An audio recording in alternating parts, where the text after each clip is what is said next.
How's Your Ground Game podcast. I'm here at Damoon. Joining us from Vero Beach is John Birdman, and we also have a special guest, Jonathan Montgomery from First in Nutrition. Going to help us talk a little bit today about fitness, health, nutrition, and how that incorporates into Jiu-Jitsu. Tall order. Not pressure. We'll make it up as we go along. It's fine. It's what the rest of us do. See, now when he says tall order, I just think cheeseburgers. We left off the last episode talking briefly about burgers. I was going to bring it up now, but I felt like it might get a little too hot and heavy. If three opinions talking about burgers, fists might be thrown, whatever. A lot of variability in there, man. A lot of preferences and pride on the line. Well, I just have one question. Is it ketchup or ketchup and mustard? I do ketchup and mustard. I'm kind of a neither. Neither. All right. So you can put on a burger, man. Yeah. How do you like your burger, John? How do you like your burger, Jonathan? Smash or regular? Smash is always good. That's gonna lean more towards like a patty melt type of deal, with like cheese, mushrooms kind of gimmick. But if I'm going like barbecue, onion ring, whatever, you need a thick patty on that. Thick patty or double patty? That's a good question right there. How about a double thick-ish patty? Okay. Right? Because you get a lot of crusty edges, but you still got a lot of nice medium rare middle. That's fair. I can go with that. Double, because with a thick patty, you lose a lot of cooking control, temperature control. Right. I want it just thin enough, just thick enough, so I can control medium rare and have a little crisp on the outside. So that's why I would go double. You like double? You like a double smash, right? What's that? You like a double smash. Double smash, fried onions, cheese, ketchup, and mustard on not a toasted bun, but a grilled bun. I feel like butter in the pan. I feel like I should have eaten like before this, because now I'm just getting all kinds of hungry. Let me clarify here. When I say thick, I don't mean like 2 inches thick. I mean like enough to where it's not just crust on crust, right? Yeah. Sure. I'll tell you a little story. Last year when I visited Atlanta, I have daughters that live in Atlanta, and they had their ballet recital. So afterwards, we go out to a nice diner to celebrate their first dance recital. And we're at this restaurant, and there's a burger on the menu, like a $15, $18 burger or something. And I'm used to New York prices, so that's like a regular price for a burger. And so I request, I'm ordering, like, can I get a double patty? And the hostess says, yeah, let me check with the kitchen if we can do that. Shouldn't be a problem. And the manager comes out, and he says, sir, are you sure you want a double patty? He's like, we can do it. And I said, why? Is there an issue? He says, each patty is a 3/4 pound of beef. So I guess they do it a little different in Atlanta than we do up in New York. More cows. Now you know why it was $18. It wasn't New York price. I said that's fine. One patty is fine. I want to walk out of here. Oh, it's only 3/4. I need 3 then. I'm not competing right now, so I have to watch it a little bit. Are you guys watching the Olympics at all? I have been. Yes. Is there any sports you tune into? There's sports I turn off. No, we've been watching mostly the swimming and the track and field. Caught a little bit of the soccer game, gold medal match today. Avoiding 3x3 basketball. Don't understand it. Avoiding handball. Don't understand it. Breakdancing. Yeah, I don't know. I'm a huge BMX fan, but I don't like what they did to the sport with the track. And there's no dirt. How can you race without dirt? So, Jonathan, I've been following the memes. Some good ones coming out, mainly surrounding the Turkish shooter. The shooter, yeah. Oh, yeah. The biohacking 47 ingredient morning routine versus the guy that just goes to work. I've been enjoying some of those variations. Somehow, I think the Turkish guy is a distant relative of Constantine. It could be. Did you guys see the surfer who got like this amazing shot? He had like a perfect wave, and he allowed himself to bounce out. Yeah, the Brazilian. Yeah. The Brazilian, yeah. Great shot. Great shot. On the judo front, I saw something interesting. Someone sent me a highlight. It's like the reverse of the Brazilian tap. So in judo, when they go to the floor, they only have a certain amount of time to work until the referee gets bored and stands them back up, right? So one guy was going for a choke, and I guess it wasn't going anywhere, so the referee told him to stand up. So whoever was on the bottom, I think it was a Japanese guy, he kind of like lets go of the defense, and he's like ready to get back up. And the other guy's like talking to the ref, like, what are you talking about? He's tapping. And he held the choke on for like an extra second while he's talking to the ref. And when he lets go, the guy's passed out. So the guy heard the ref, and he's like, all right, we're letting go. So he stopped defending. Meanwhile, the other guy finished the choke. Yeah, you got to protect yourself at all times. Did they go to the video replay on that? I don't think they have video replay in judo. I mean, they might. It might have to be challenged. I think they have video replay in wrestling, but it has to be challenged. Yeah. I saw some. There's a American woman. I think she's 20. She hasn't lost in 5 years. She just won her first Olympic gold. Oh yeah, I saw her. Yeah, she's a purple belt in Brazilian Jiu-Jitsu. Okay, nice. Yeah, I think she's dating a ADCC world champion or something. I don't know. It's all in the family there. But and then there's people puking from swimming in the river. Did you guys see that? Yeah, they're getting sick. I mean, that river is, the sand is so polluted and feces and whatever. It's We gotta have a little bit of drama on every Olympics. It's gotta. I'll call this poor planet. Fine. Yeah. All right, so let's get to it. We had a few first time questions for the channel. So we got 50% more black belt on the podcast today. So 100% more. Sorry, 100% more.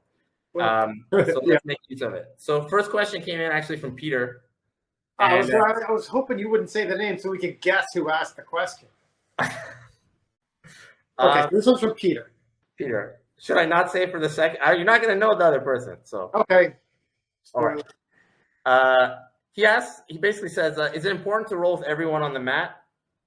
And why is it important? And then if it is, and you're looking to roll with everyone, how do you balance getting all these different rolls in with trying to protect yourself from dangerous rolls? Well, it is and isn't a good idea to roll with everyone. Just depends on it. It's so situational. I don't feel obliged to roll with everyone just because, I don't roll with stinky people. I don't roll with people who have ringworm more times than they have fingers. I just don't, anybody questionable, it's just not a good roll. It's more dangerous than useful. I don't need that roll. So that's just me. That's how I am. I think the longevity of training is more importantly than being equitable everyone on one night of being on the mats. So I guess I'm a little selfish and stingy, but hey, my name's on the door. I can do that. How do you feel about that? Yeah, I feel a very similar way. Like the case can be made towards how are you sure you're testing your jiu-jitsu if you're being picky and choosy with your opponents. If you're an older grappler like myself and you tend to constantly avoid the 20-year-old blue belt D1 wrestlers, the question to be made is how are you sure you're testing yourself? And I think what it comes down to is what do you want to get from your jiu-jitsu and what are you trying to get from your training? Because even if we extrapolate that towards a high-level competitor who should be testing himself against all comers and all challengers, is the juice worth the squeeze for that high-level competitor to potentially roll with someone who is dangerous, that has no skill, has no chill, who's going to have a different, completely more spazzy game plan or unconventional game plan they're going to face in a match? Is that worth it during competition season when they may be taken out of their season for that? So to me, I think it really depends on what you want from your training and, understanding that it's okay to say no for whatever reason you want to say no to, and that should be acknowledged. I think one of the best examples that got put to me with this was a very high-level black belt, Alexi Cruz, at immersion camp one year. I was telling him a story about how I was about 5 or 6 months out of my first shoulder surgery and met a guy there first day, black belt, had about 40 pounds on me, and asked me if I wanted to roll. It was my first experience at camp. And I was like, hey, man, just had shoulder surgery. Is it okay? Whatever. I'm not really 100%. We're going to flow. He's like, yeah, we'll flow. And the first thing he did was smash my arm across my face, and my arm hurt for the rest of camp. And the first thing Alexi said to me when I told him that was, he goes, Mr. Jonathan, you're an idiot. He goes, this is why we have weight classes, especially when we're old.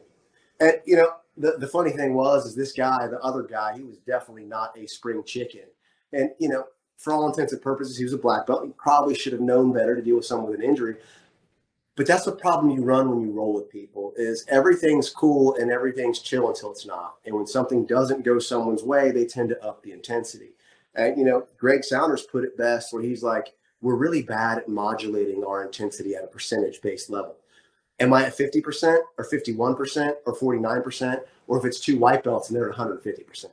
So I really think it's, what do you want from your jiu-jitsu? Should you test yourself? Yes. Do you have to feel obligated to test yourself against everybody? I feel no. Okay. I'm a little bit, I guess between the three of us, I may not look it, but I'm a little bit more on the younger side, both probably in terms of age and in terms of my experience with jiu-jitsu. I think we'll actually get to your experience in a second, but I've probably been doing it less than half as long as you have. So I think I've still got a little bit of that chip on my shoulder of, I want to make sure that my jiu-jitsu works. So I'll just put a caveat. I think absolutely the way you phrase it about it depends on what you want from your training, but I think it also depends on where you're at in your training. I think you guys are both black belts. I've been doing it for a while as well. I think I've experienced a lot of those things to experience. I've rolled with the D1 300-pound wrestler who's coming after me. I know I can survive that. I've rolled with the leg locker. I've rolled with the stinky guy. I've had those experiences. Maybe someone who's only been training for a year or two, it's good to have those experiences once. Your body's probably has less wear and tear on it from years of training as well. But yeah, I definitely agree. I think there is a good lesson to know when to say no and when to walk away. When you were saying the guy's like, yeah, sure, we can go light. That's one of the 3 lies in jiu-jitsu, right? The biggest lies in jiu-jitsu. Let's roll light. And I do agree with you to an extent. I'll roll with just about anyone that wants to roll. But when you open yourself up to that, you need to make sure you've got your ego checked. And if someone is getting dangerous or somebody is doing things that aren't safe for you, be willing to tap. If your ego's in the way and you're not willing to tap to somebody who's spazzy or has more athleticism or who is just putting you in a position that maybe your body's not really in a state of healing to be able to adapt to, be willing to tap as well. Right. So if you're going to open yourself up to the challenge, understand that it may not go your way and be willing to take the quick way out of any submission. Tap. Absolutely. And I think also don't underestimate people's experience. I had an experience in my gym. I had a white belt join who probably has more jiu-jitsu experience than you do. You do the math. And a lot of people met him for the first time, and he was also quite a physical specimen. He's very athletically talented. And, they saw the belt, and they just – so if you are going to take on the challenge, I think your first priority should always be, can I protect myself? Can I defend myself, right? Don't go in thinking, can I win? The first, I think, mindset, if you're going to roll with someone is, can I defend myself against this person, right? And there's also, I guess, how I run things, which is I explain to people, hey, if this is not just jiu-jitsu, this is life. So if you get out of line, I'll see you in the parking lot with a pipe. That's how it is. I mean, it's just not just jiu-jitsu. This is, you're dealing with people's lives and livelihoods. So if you get out of line being a tough guy on the mats, I hope you could be a tough guy in the parking lot too. Right. And from a practical perspective, let's look at it from a smaller individual versus a ridiculously larger individual. Let's look at it from a small, brand new female versus somebody that we know maybe gets a little too aggressive and can't control their body. The last thing I want is someone new to have their experience at jiu-jitsu be tainted by somebody who 100%. isn't taking care of their partner. Absolutely. So, I think culturally across the board, being able to say no to somebody, regardless of the reason, should be accepted. Absolutely. But I think there are consequences for that too, and it may be holding back your progress or holding back your jiu-jitsu. We just have to make those decisions for ourselves. Sure. All right. Second question. Can I say the name, John? Is it all right? Say the name. It's from a blue belt of mine, Ben. He trained with us for I think just over a year, and then life happened. He had to move across state, and he's in a new location, and he's looking to set up, find a new school to train at. And I left out some of the details of his questions just to simplify it, but I think it's a pretty interesting scenario he has. Roundabouts where he is, there's two schools, and the first one he went to check out, he said that the school is very competitive. There was a lot of people on the mat, a lot of athletic people, competitors, UFC wannabes. He was getting a lot of hard rounds. He was seeing a lot of things he hadn't seen before. He felt it may have been a little dangerous because people were really getting after it, so to speak. But when it came to the instruction, he felt like the instruction was like not technical. It was more,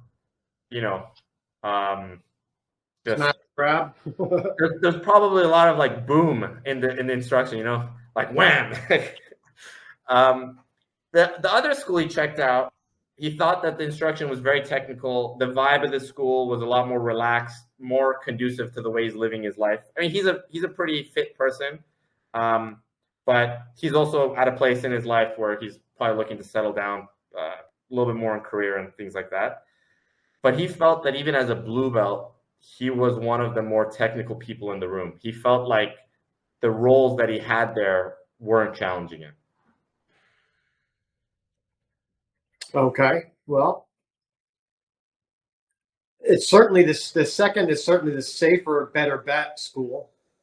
And I guess, is he getting that much better of everybody else, or is he just a little bit better than everybody else? It sounds like it's a newer school. If there's not many people there, can he roll with the instructor? But I would still choose the second school, just for learning purposes. You can always find open mats and other people will train. Some people will train, but if you get hurt and beat up at the first school, you're probably not going to want to go back to train anymore. Or you get hurt, break an arm, dislocate a shoulder, broken ribs, something he says, yeah, I'm not coming back. So just depends what he wants out of it. If he wants the longevity of training, second school for sure. Jonathan, what's your take?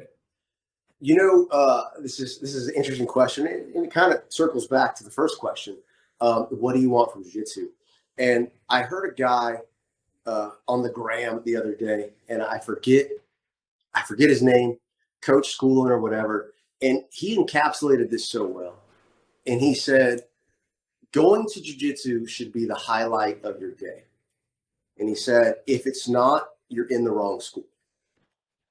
And basically, that sums up everything I believe about a school, that the culture comes from the top down, that what you see on the mat is permitted by the coaching, by the staff. And if that is not your environment, then it's probably not the right place for you long term. And it doesn't mean that one school's better than another. It just means if it's not the highlight of your day, you might be at the wrong school. And I think that's very important. When you walk in a school, you will feel the vibe of the school. And it can be for you or it can not be for you. And it's not a commentary on the school. It's a commentary on where you're at in your journey and what you want from your jiu-jitsu. And this guy has to make some decisions. If you can't afford to go to both, time-wise, price-wise, cost-wise, and get the best of all worlds, then he's going to have to pick which one he thinks is the best for him right now. That may change in the future. Or I like the approach Birdman suggested, stick with the one where you're going to get more mat time, more training time, and advance more technically, and find challenging roles in terms of getting cardio and pojada and guys going after it on open mats. And to me, that's a great way to challenge yourself anyway, because you're rolling people that haven't seen your game. It's closer to a competition environment in that situation, which is a better test than just butting heads with people in the same room on the same mat every day. But yeah, man, ever since I heard that guy, and I really should remember his name because it's such a great quote. But man, jiu-jitsu should be the highlight of your day. And if it's not, you really might be in the wrong school. I think that's a good way of thinking about it. I mean, just as my personal message to him was, I would go to the technical school and then drop into the comp school once in a while to get the pojada in. Yeah. I'm going to use this actually just to segment into like our first question a little bit about fitness and nutrition and kind of like how that factors into how we train jiu-jitsu. I have like a theory, my approach to how I think about jiu-jitsu. It probably applies to other sports as well. So in my mind, technical progression is the hardest part of the formula. Things like timing, aggression, heart, conditioning, physicality, athleticism, flexibility. I feel like a lot of those things can be cultivated much more quickly and they're shorter lasting. So just to put it in context, when I was getting ready for competition, so when I competed a lot as white belt. I competed when I first got my blue belt, and then I did that a little bit, and then I realized, okay, I'm doing all right, but if I want to excel, I need to fix these things. So I took 6-8 months. I didn't compete. I worked on what I thought I needed to work on, and I just killed my body, not physically, meaning my physicality went down just because I was training so often, but I just focused on technically getting better. And then when it came time to compete, it's like, all right, let me get my eating back on. Let me get my weight where it needs to be. Let me get my conditioning, my cardio, da-da-da. And that window is probably 2 months before competition, whereas the technical training is like 8 months. So what I'm seeing for this student here is that, hey, if you can sit in this area, okay, if you're getting lighter rolls, maybe you roll a little lighter, maybe you take it a little bit easier, you let people get a little bit more on you, and you try to fix the technique. And then later on, if you want to get serious, you can always go back and, hey, let me get stronger, let me get faster, let me get I'm gonna shoot this to Jonathan just because this is kind of where the fitness, the nutrition aspect is kind of where you're coming from. What do you think of that, or what are those thoughts? What's like your first thoughts when you hear that? I think that's incredibly smart, and I think it's incredibly rare in the sport of jiu-jitsu. It's sometimes, to me, laughable is the wrong word, but we hear people say that they're taking jiu-jitsu seriously and they want to compete in the sport of jiu-jitsu. And what that means is they think every time they roll, it's 10-minute rounds. And they think that competing as much as humanly possible every weekend of the year is the way to get better at the sport. And then when you ask them, what other professional athlete has a season that lasts 52 weeks? And they look at you with a blank stare on their face. That's when I go, oh, so in other words, you just really like this for whatever reason. The thing is what you're describing is, look at any sport, preseason, in season, off season, postseason.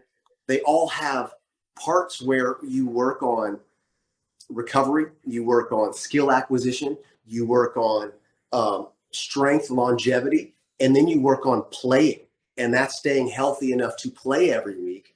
And then you work on recovering from that season before you work on building again, acquiring new skills, maintaining, drilling. And it goes through long phases like that. That's the way anything is. It should be periodized when you want to peak, when you want to perform at your top potential. Guys in the sport of powerlifting, not that I had a great background in that, but that was one of the sports that I delved into for a little bit.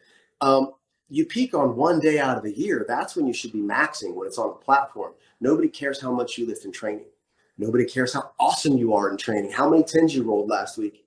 If you're a competitor, where are you on that podium? And what are you doing to get there next time you compete? So I think that is the strategy more people should adopt, even to the point where talking to my training coach, Jacob Sipkin, who's a black belt. He has a school in Seattle called Framework. If anybody's out that way, go check out Jacob. He's been my training coach for 7 years. And when we talk about jiu-jitsu, he's like, you ever been to a jiu-jitsu competition? How many times do you have 1 minute between fights? He's like, if you want to train for a competition, you should go roll hard for 5 minutes, then sit for an hour and a half, and then see if you can roll hard again. How do you stay warm between that time? How do you fuel yourself to feel good that time? How do you whatever? Same thing with powerlifting. Hey, man, you get done squatting. It's going to be a long time until it's time to bench. How do you fuel? How do you wait? How do you do these things?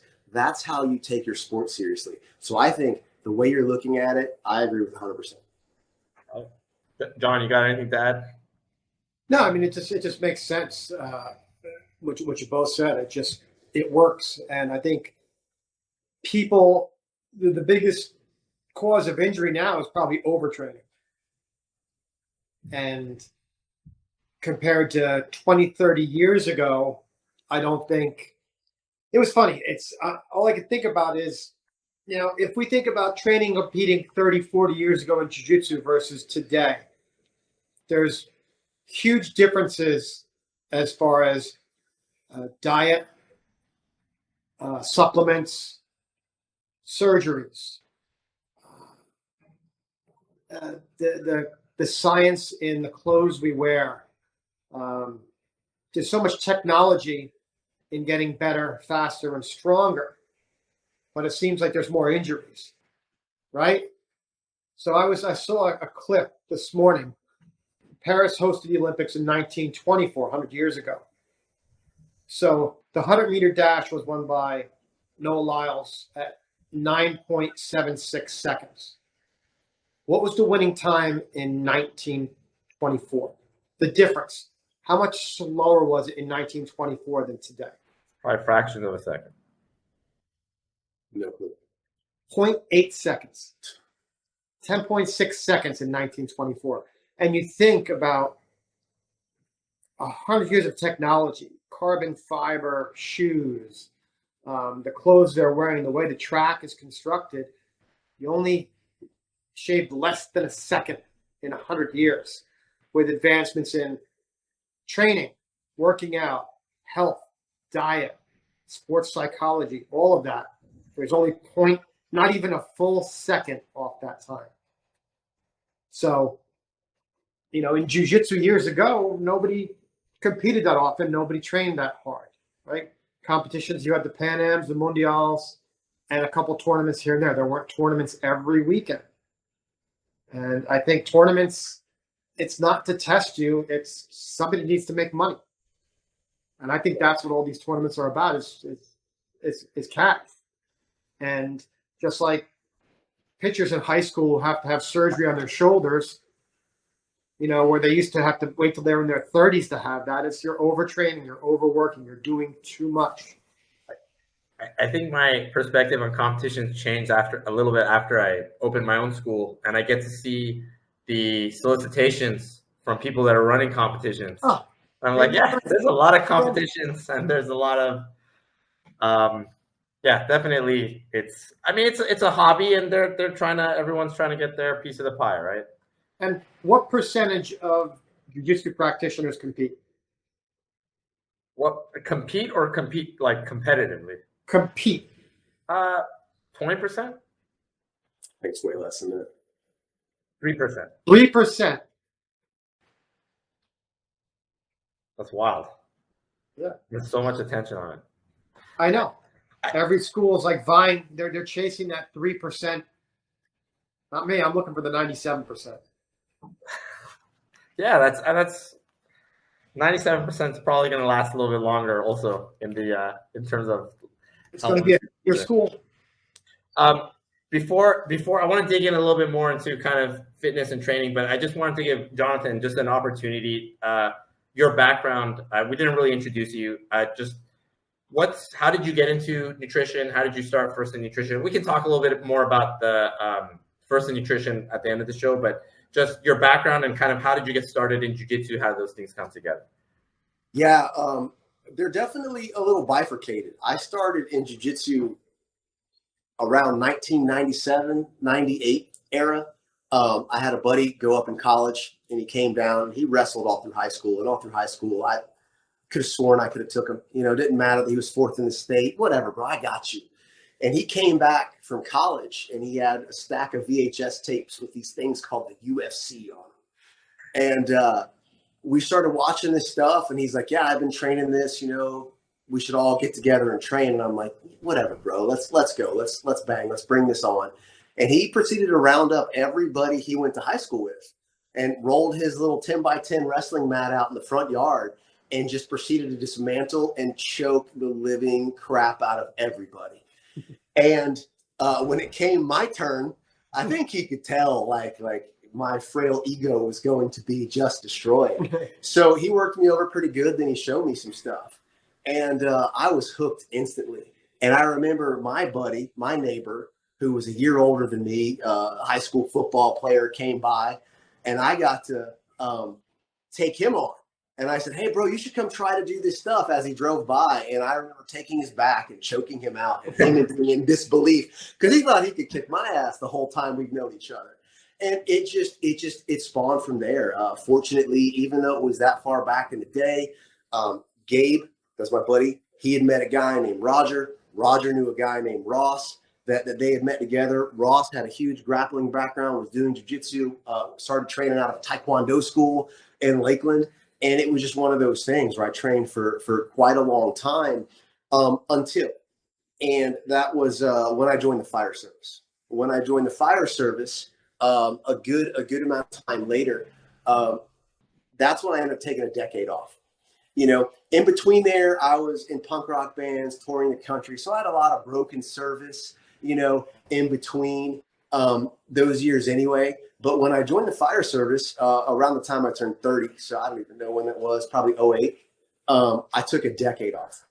And I had a mat in my garage, so I'd bring some buddies over and train every now and again. But when you do something like join the fire service, you can't get hurt during school because if you can't make it to school and do your rides, you're out. If you can't function on the fire ground, you're out. You get a job, you know, waited 2 years to get a job. You get a job, you get a probationary year, you get hurt, you get kicked out. So, you know, funny enough, I met a guy in jiu-jitsu that was on the job that got me thinking about firefighting and took a decade off, got back on the mat in 2018 when I started training with my wife and been on the mat ever since outside of a global pandemic and 2 shoulder surgeries. So there's been some broken time for me. I don't even know how many stripes should be around my black belt, but I just got it a couple months ago. So my message to everyone in the audience is don't take a decade off. It's gonna bite you in the butt and avoid a global pandemic if you can. Stick with it. How did you get involved with the nutrition aspect? You know, they say that necessity is the mother of invention. And in my case, that was absolutely true. When I was in fire standards, I elicited the help of the aforementioned guy that I did jiu-jitsu with in my quest to get over 200 pounds. So I was about 175, 180 at that point. And I'd gone through this phase in my life where there was this programming methodology called 70s Big. And if you weren't over 200 pounds, you weren't considered an adult male. And so my whole goal was to get my adult male status for the first time in my life, get north of 200 pounds. And we worked very diligently at making that goal happen. And right about the time I got hired on with the fire department is when I cruised past that mark. And the next 40 came a lot easier. When I was on the fire department, the first 5 years I was on the job, I ballooned up to right around 240 pounds, and it was not the ideal body composition. about 3 years in a row when we would do our annual health scans with some primary physicians and PAs. It was called Life Scan. It was a comprehensive medical scanning thing. I was getting the, hey, you know, your blood pressure is a little high. Hey, your blood work's looking a little wonky. Hey, your hormonal profile's doing a little bit of a decline. And I was like, yeah, I got this. I look in the mirror. I'm on the truck, dude. I'm the man. I got this. I'm strong. I'm whatever. And it wasn't until, you know, I finally got the slap of the face about 3 years, like, hey, man, here's where you're trending. Where do you think you're going to be in the next 5 years or the next 25 years? And this PA was like, I'll tell you where you're going to be. You're not going to like it. And that's when I decided, hey, I need to do something about this. And, you know, being able to get a coach, get guidance, get out of my own way and accomplish things I never thought I could accomplish in my life physically, made me look around at the table I was at. You know, I was at the big house. There was 11, 13 other guys, depending on the shift, sat at that kitchen table with me every night. And over the year, I was able to, literally unfatten myself and maintain it and improve on it. I watched all these guys get worse. And my wife had a similar journey, although I will tell you, she was always beautiful, but she had a very similar journey where she improved herself during that time too. And I looked around the table and saw these guys get worse. And I asked her, I said, who's doing this for us? And the answer was no one. So I said, then we will. And that's when my wife and I started trying to coach and trying to help other people on the job. And it started as a, hey, you know, you work for me, I'll help with your nutrition. And it ended up growing from there to where the point where we ended up resigning. It was a tough decision, but we ended up resigning to focus on this full time because we just felt like we could have more of a positive impact helping people become their best so they could give their best to others. That's awesome. I wish I could say my story for teaching jiu-jitsu was the same, but I think I like money more than I like teaching. So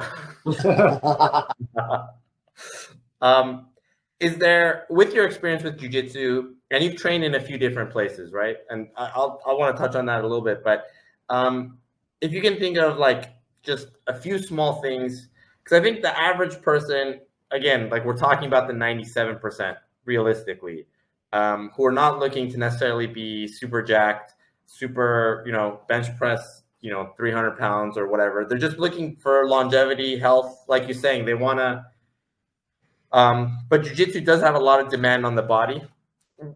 What are some things that you feel like are missing or that you feel like most people don't pay attention to, whether it's in flexibility or cross training or nutrition or how they roll? What are some things that you think would benefit the public if they heard it? I don't know how else to phrase that. Yeah. It's such an it depends scenario because what you find is most people gravitate towards what they like, right? Go figure, right? We like doing things we like. So if we like running, it's no surprise we're a runner. If we like lifting, it's no surprise we're a lifter. If we like sitting on the couch, it's no surprise we look and perform like someone who sits on the couch. So when it comes to specifically doing specific things, it's going to depend on the individual. But what I will say is something that you touched on, and it's more of a semantic point when John talked about overtraining. At least in a sport-specific perspective or a lifting perspective, it is very, very difficult to truly physically overtrain. What's very, very, very easy for us to do is under-recover. And I think especially when people get involved in something new like jiu-jitsu, they simply add it on top of their existing life. And they don't think about what they might have to give up in order to fit it in. I think what's missing from a lot of people is balance. When they add something in like jiu-jitsu and they go from going once or twice a week to trying to go 6 days a week and hitting open mats and doing all these things, they didn't necessarily ask themselves what they're willing to take out. A lot of times it defaults to being like their home life or their family or their work life. But if they're still trying to run couch to 5K, run 5-3-1 lifting program, do the CrossFit main site WOD, do a little Zumba on the weekend because they like the little 1-2 cha-cha, and then try to add 6 days of jiu-jitsu in, something is going to break from their inability to recover from all that activity. So I think focusing on what you're willing to do less of in order to fit something in is something most people don't think. Got it. What about for people that are on the opposite side of the spectrum who, like you're talking about someone who's already got a full plate. What about someone who's got nothing on the plate and they just want to make jiu-jitsu work? What are some steps you think that, hey, these are things you should start adding in? I think from a physical perspective, strength is never a weakness. And I don't necessarily mean go out and start powerlifting. I don't necessarily mean go out and, start bodybuilding. But what I mean is being able to control your body weight, being able to move through space, being able to not just have flexibility, but have mobility where there is strength at these in range of motions, whether it is lifting or whether it is a movement practice like gymnastica naturale, being able to physically support your body in a variety of ways and positions, especially awkward angles like we're going to see in jiu-jitsu, is never going to hurt your game. It's only going to help it. Got it. Got it. I like that. I like that. So even if it's just calisthenics or something, but just getting used to, I did a lot of rock climbing before I started jiu-jitsu. I know a lot of people like to talk about the grips, but there is something about you, like you said, just being comfortable moving yourself. It's really hard to move the other person if you can't move yourself, right? Absolutely. And when you're trying to, do a technique or learn a movement or try to move when there's resistance, having proprioception and knowledge and spatial awareness, that is only improved by physical activities. It's only improved by whether it's strength training, resistance training, or movement training. You're only going to get better at knowing how to shift your hips, at how to hold weight down in a certain area while you release it in another. You're only going to get better at that. So avoiding it and thinking that just jiu-jitsu is all you need, I think that's a little bit of a misconception. Got it. Now, this is kind of like a selfish question on my part a little bit, but so I've been training under Birdman. I started under him. I've been training with him the whole time. I got really lucky. Birdman and I have very similar physique. So it's always interesting to me when someone's learning technique from him who's much more like you're physically larger. You're probably more on like the bulkier side. How did you give me a little bit about like what do you take from Birdman's training? How is it a little bit different for you? Like what kind of attracted you to that style? I would like to answer like the cliche. If I had to guess, I would have thought the jiu-jitsu you'd be more attracted to is a little bit more, I don't know, Jocko, get it after it. I don't get in there, and I wouldn't describe Birdman's training as like that. So it's like an interesting mix there. Yeah. It's really funny because when I started, back in 97, 98 with the guys I was training with, I was the little guy at 165. I graduated high school at 5'11", 155 pounds because I was vegan, and don't do that, kids. But when I was training, I was around 165, 170. And this was back in the day when people doing jiu-jitsu were 220, 240, juiced to the gills. My coach at the time always hovered 240, 260. And I was the little guy. And so how does the little guy have to train in a room full of big guys? You're the small circle. You got to move inside the big circle. You're not going to muscle anybody. So you have to be technically proficient. Fast forward to coming back in 2018 where I was 200 pounds and I was the one of the more athletic, one of the more strength-based guys on the mat. I still sat right back into rolling how I wanted to roll, with skill, with technique, calm, chill, relax. That's how I liked to play back in the day. And I had everybody telling me pressure, pressure, pressure. You need to use more pressure. You need to use more pressure. And I'm like, that's not my style. It's not how I like to train.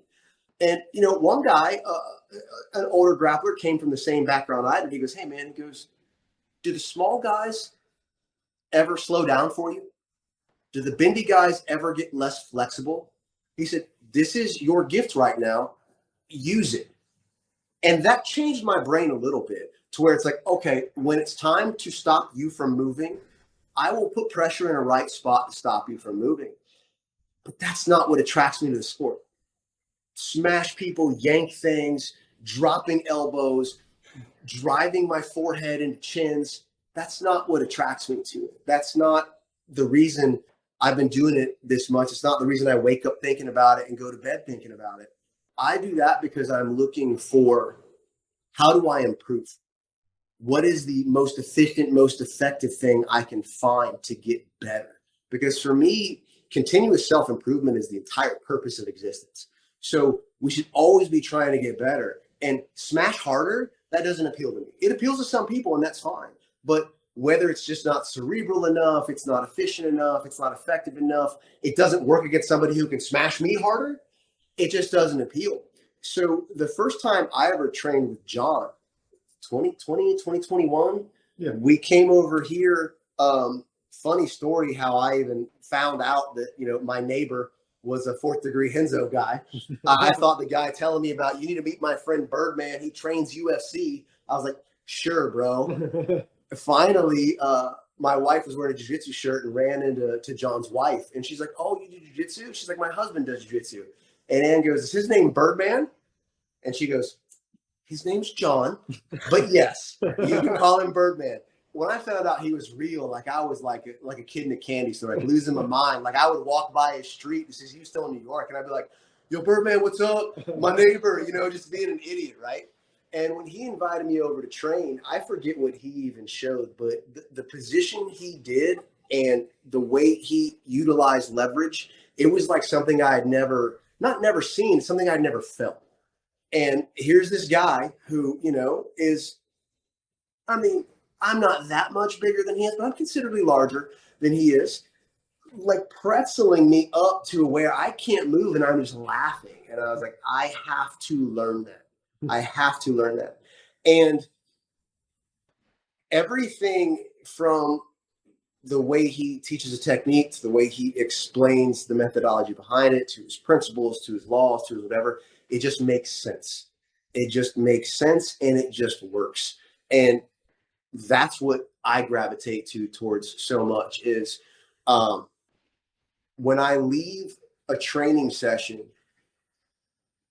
with John, with Birdman, I'm already thinking about what I'm going to do the next time I roll with somebody, how I'm going to incorporate it in my game. And that doesn't always happen. And it tends to happen a lot with him. So his philosophy, his style, his training resonates with me very, loudly, even if it shouldn't on paper. It really works really well for me because I think it just makes so much sense. And it's so different.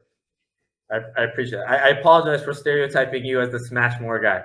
It happens all the time. You fit the belt. You fit the bill too well. I'll take it as a compliment. When I show up for an open mat or a seminar or whatever, the first thing I'm trying to do is get in my gi because I do not need the eyeballs. I do not need everybody, start salivating, look at that big guy I'm going to take down. Guys, I tell people all the time, it's like, this is what you get from me. It's not going to escalate. It's not going to suddenly ramp. I'm not going to smash. I want to roll technically. You got to get a t-shirt that says, I know smash. I know smash. I want to get one more question, and then I do want to plug First in Nutrition, but we are a little short on time. I just wanted to ask one more question about actually, that answer was a little surprising to me. I like that approach about how you always want it to be like a little bit more technical. It is really, we see something, we hear someone's working in nutrition and fitness. We have a certain mindset of how they're going to approach jiu-jitsu or sports. But I just wanted to ask, so as you came back to jiu-jitsu, you've been training for, like you said, last 6 years about. So that road, I'm guessing you came back as a purple belt to black belt. You're getting a little older. You're working in nutrition. You're also experiencing like a little bit more exposure to different instructors with Birdman.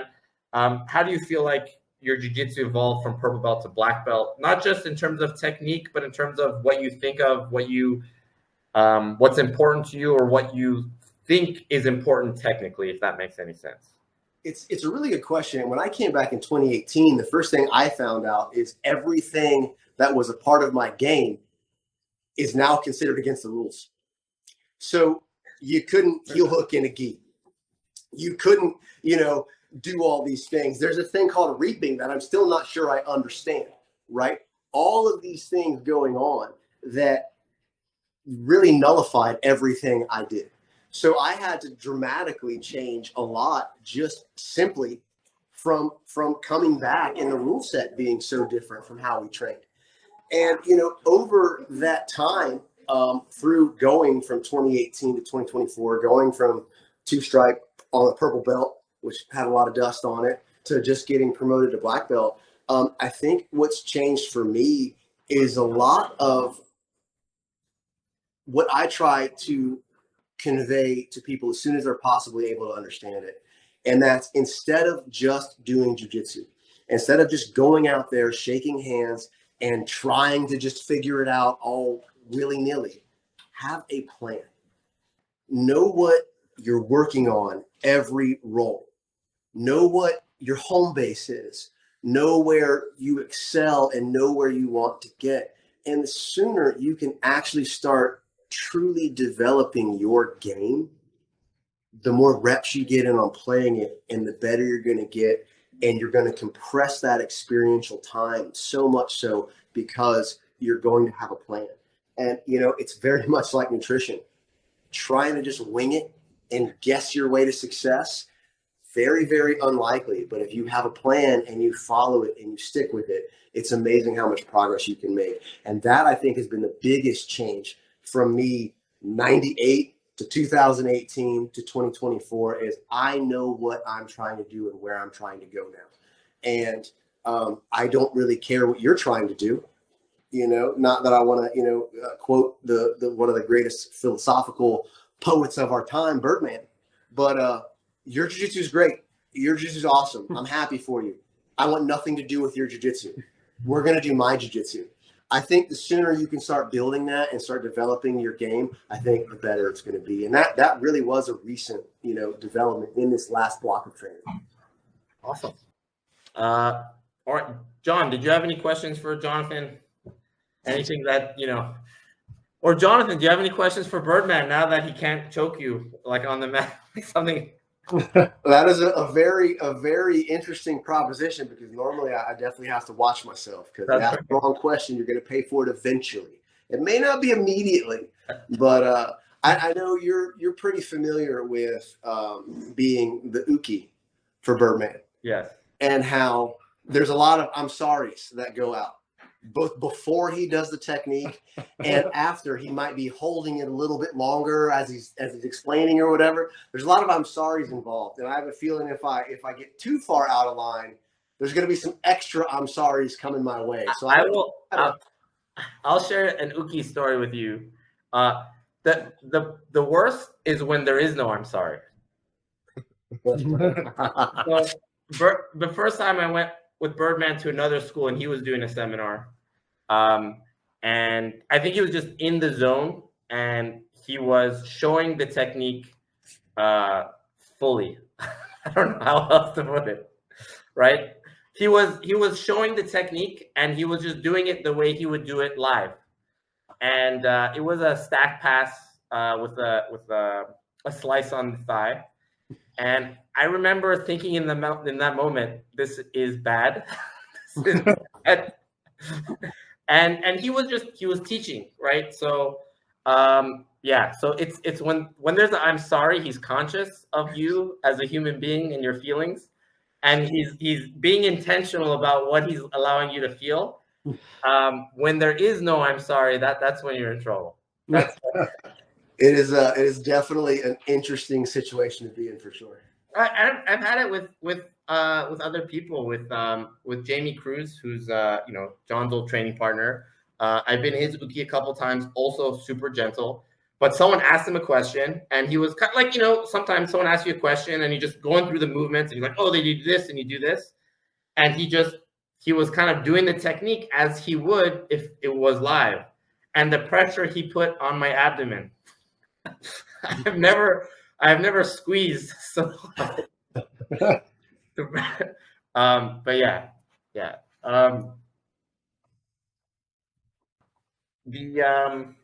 All right. So back on the topic a little bit.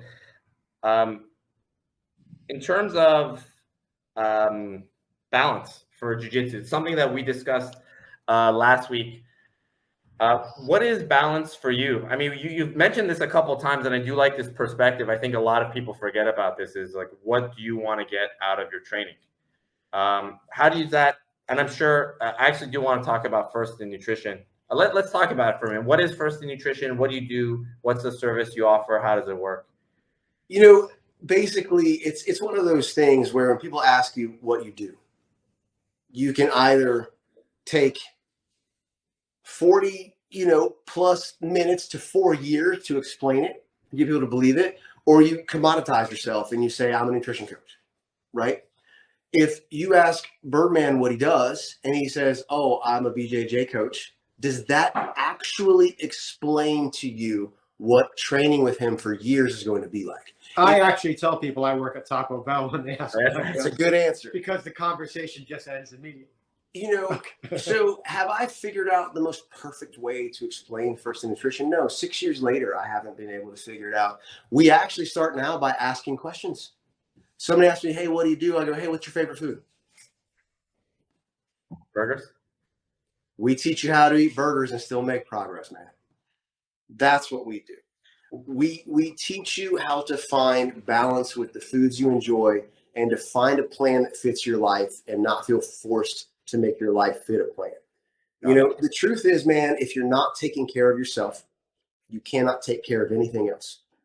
And the people in your life that depend on you the most, they deserve you at your best. So you got to put yourself first so you can give it to them. And that's why we started First In. So people could become the best versions of themselves so they could give their best to everything else.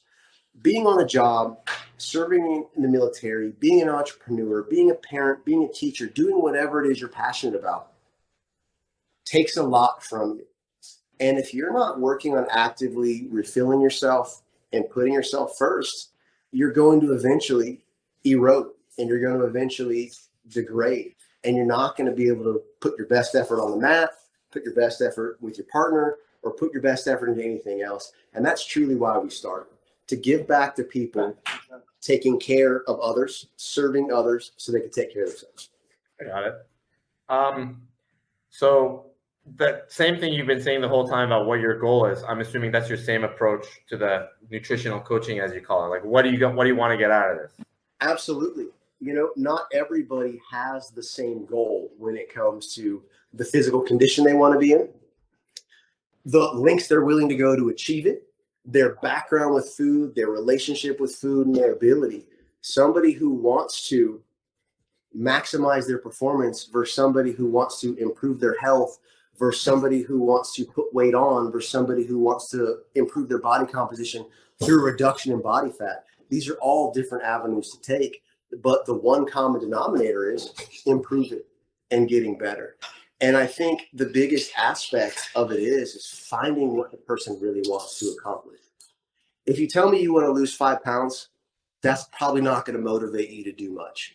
But if you tell me you want to live long enough to enjoy a high quality of life in retirement, or you want to meet your grandchildren, or you want to walk your daughter down the aisle and she's 3 right now, that to me is something worth putting effort into and working for. And that's what we try to unlock with our people. What is the true reason you want to improve? And what's a big enough why behind it to make you actually show up and do the work? Because it does take work, just like jiu-jitsu takes work. Yeah, sure. You don't come in and hang out for about 5-10 minutes and get a stripe on your belt. Although we do have some people at the school that think they should get striped up that easy. But you got to be willing to do the work if you want to win the prize. And that's what we try to find is what's a reason large enough for somebody to be willing to do the work. And if people want to get in contact with you or find out more about what you do, what's the best way? Yeah, man, firstinnutrition.com, at firstinnutrition on all the socials. You can find me directly, Jonathan Montgomery, on the socials too. More than happy to talk about it in any way. I know First in Nutrition is not the best collection of letters. The double N in there is kind of tough. It's kind of hard to spell. But yeah, First in Nutrition, you'll be able to find us. We're here to help in any way we can. Always standing by to support. Awesome. I just want to flip that to you a little bit, John. And in terms of how you approach your coaching clinics and your jiu-jitsu instruction, like how important, like do you approach the same way where it's like, what do you want to get out of the jiu-jitsu? Is that? In a way, yeah. But it's a lot is you have to trick people into learning. Everybody comes in with a preconceived notion of what it takes in a fight. Like they think they know, even if they have no experience, they're just going to resort back to strength. It must be strength. See red, bro. Yeah, they see red. So it's a lot of times tricking people with different, drills and they're even like games or some of the wording I use. Now I use that term for the kids back in Brooklyn. The two players of the game. There's the Space Invaders and the Space Creators. I use that right now. I've been using it with adults, and they seem to be getting it. Okay, are you a Space Invader or a Space Creator? Well, I'm a Space Invader. Then why are you backing up? Oh, yeah. So, yeah, it's a lot of small mnemonics and just, building blocks. I mean, we've been working new guys and experienced guys on the mats. We have white belts and black belts on the mat, and I teach the same technique to everybody, and everybody gets something out of it. So it's never something so overwhelming that, like, I show things geared on kids. There's 2 kids in the class, 11 and 12. So they have to get it. But then Jonathan and Andy are black belts, and they're getting something out of it as well. Right. Not that, and they know tons of jiu-jitsu. So I have to really kind of weave in between the groups. There's the small, medium, large, supersize technique. I can't overwhelm the kids, yet I got to give the upper belts something to grab onto. So it's teaching down here has been really good. Same thing with the clinics. The last clinic, there was, 2 brand new people there. And I'm like, okay, we're starting at the beginning. And we're working from grips and moving forward. And I really challenged myself about my kind of grip technology and thought about some old stuff. I've worked with Jonathan on this called grip stacking or hand stacking. And it's been, they don't tell you, nobody knows what it is. It doesn't matter, I call it anything. But it's pretty, I'm kind of resurrecting it and revamping it, the stacking the hands. And I think it's going to be good. What do you think? Yeah, I think it's really good. Yeah, it's this hand stacking principle. And it's fun. I mean, thinking back and to old techniques and saying, well, they worked then, why they should work now. So that's kind of been my approach lately. And I don't think I really attract down here the competitors. So I'm not really don't ask people what they want out of jiu-jitsu. I just say, this is what you're getting. This is what I offer. This is who I am. This is what I teach. Right. And it seems like most people, we had a competitor come in about a month ago, Jen. She went home with something. There's always something for someone, even if it's their first day, they're going to get something. A high level competitor, very high level competitor came in and was like, what was that? And went and did it multiple times in an open mat the next day, and it was messaging me and Ann being like, so about that. So it was very, very cool to see. Yeah, but it's just like, if you break something, so I've learned over the years teaching, if you just break it down to a fundamental, make it simple, make it fun, maybe incorporate a story about it, how you learned it, when you learned it, who you learned it from, make it interesting, make it fun, and make it personal, not only to yourself, but to the student. They want to train it, and they want to have fun with it. They want to enjoy it.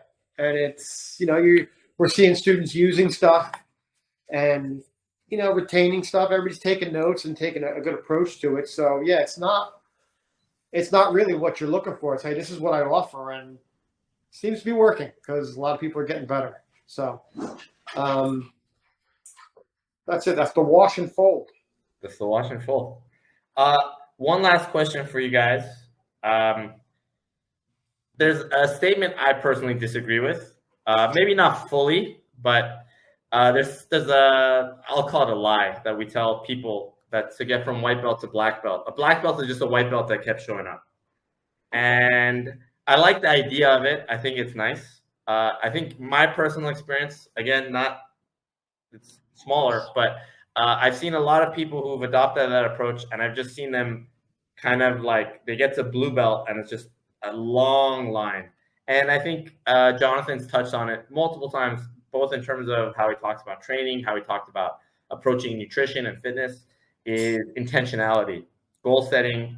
I mean, even if not from the instruction level, like even the way you teach John, even if you aren't asking the students what their goal is, I think as instructors, we ask the students to ask themselves what their goal is, right? And it's not, the goal doesn't mean like be a competitor. It means like, what are you looking to learn right now? What are you working on getting better? So I think this idea of just showing up without intentionality, I think from my perspective, I don't think it gets you to black belt. What do you guys think about that? I agree 100%. I had someone message me the other day in response to a post my wife made about things taking time. My wife posted 5 years between pictures, and my wife was in great shape and lean 5 years ago, and now she has improved on that exponentially and is pretty freaking jacked. But 5 year difference, and there was 5 years before that she improved. And the person I was talking to said, well, like Ann just said, it takes time, so I'll just keep, putting in time. And I said, you're missing the point. It doesn't just take time. It takes time while working to improve, while putting the work in, while doing the trial and error, while making mistakes and learning from them so you don't repeat them, and following the plan. Just showing up, that's awesome. Your attendance card is fully checked off, but you're not paying attention, you're not doing the techniques, you're not showing you can apply them against a resisting opponent, you're a bad partner, you're taking big gaps off like 10 years, you're doing all these things, you're not working actively to improve. So the belt doesn't come to you, you have to earn it. And that requires the word you said specifically, intentionality. You're not going to just trip over it because you were there. And I think what's implied in that statement is, yeah, show up, do the work 3, 4, 5 times a week. And eventually when you're ready and you've earned it, the black belt will come to you. But the soundbite definitely leaves a lot out. So I agree with you 100% on that. What do you think about Every day from day one is a black belt test, and eventually you'll pass it, right? Every day is a test, and you got to treat every day like it's a test. So eventually you'll pass that black belt test years and years down the road, but you're going to fail it many more days than you're going to pass it. So keep on trucking? no, keep training. Just, shut up and train. It doesn't matter.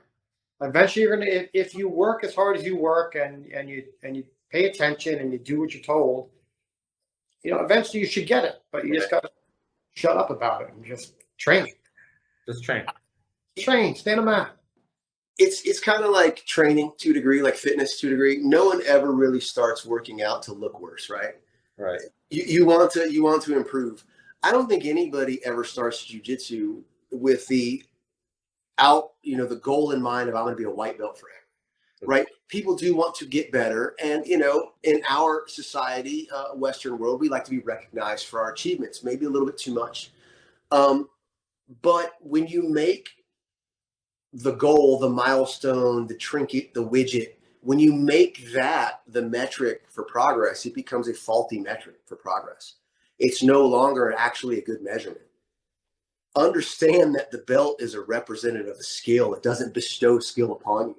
So just try to be worthy of wearing it wherever you're at, man. Try to represent wherever you're at to the best of your ability. And yeah, if you keep showing up with that intention, you probably will get to be a black belt because you'd have earned it and you'll have became it, not just because you tie it around your waist. Take it off.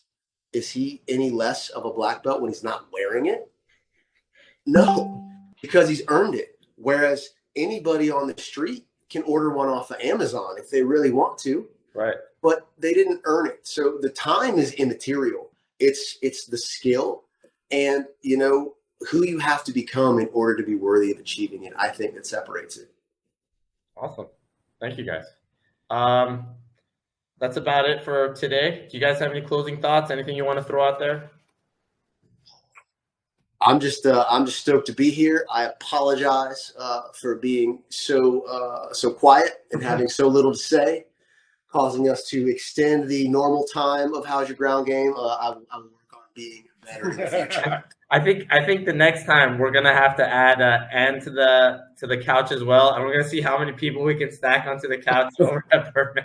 I was going to set a record. Get bleachers. Yeah. Oh, it makes for a good shot. I like it. Yeah, it's fun. And then next Saturday, Birdman will be in Brooklyn at the 47 BJJ Co-op. We'll be having him for a seminar. 17th. What? The 17th. The 17th. I'm keeping it low key. It's going to be for members only. Maybe not, but I think we're going to have a packed house. We'll have a good time. And then you're off to Origin Camp to teach, right? Next day we start Origin Camp. The 18th.